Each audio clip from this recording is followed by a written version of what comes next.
দেখেন গাইস, মাছগুলো কীভাবে রুটি খাচ্ছে।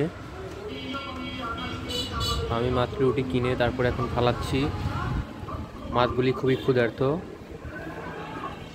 ওরা রুটিগুলো খেতে খুব স্বাচ্ছন্দ্য বোধ করতেছে। অসম্ভব সুন্দর একটি সকাল। আমার রুটি প্রায় শেষের দিকে।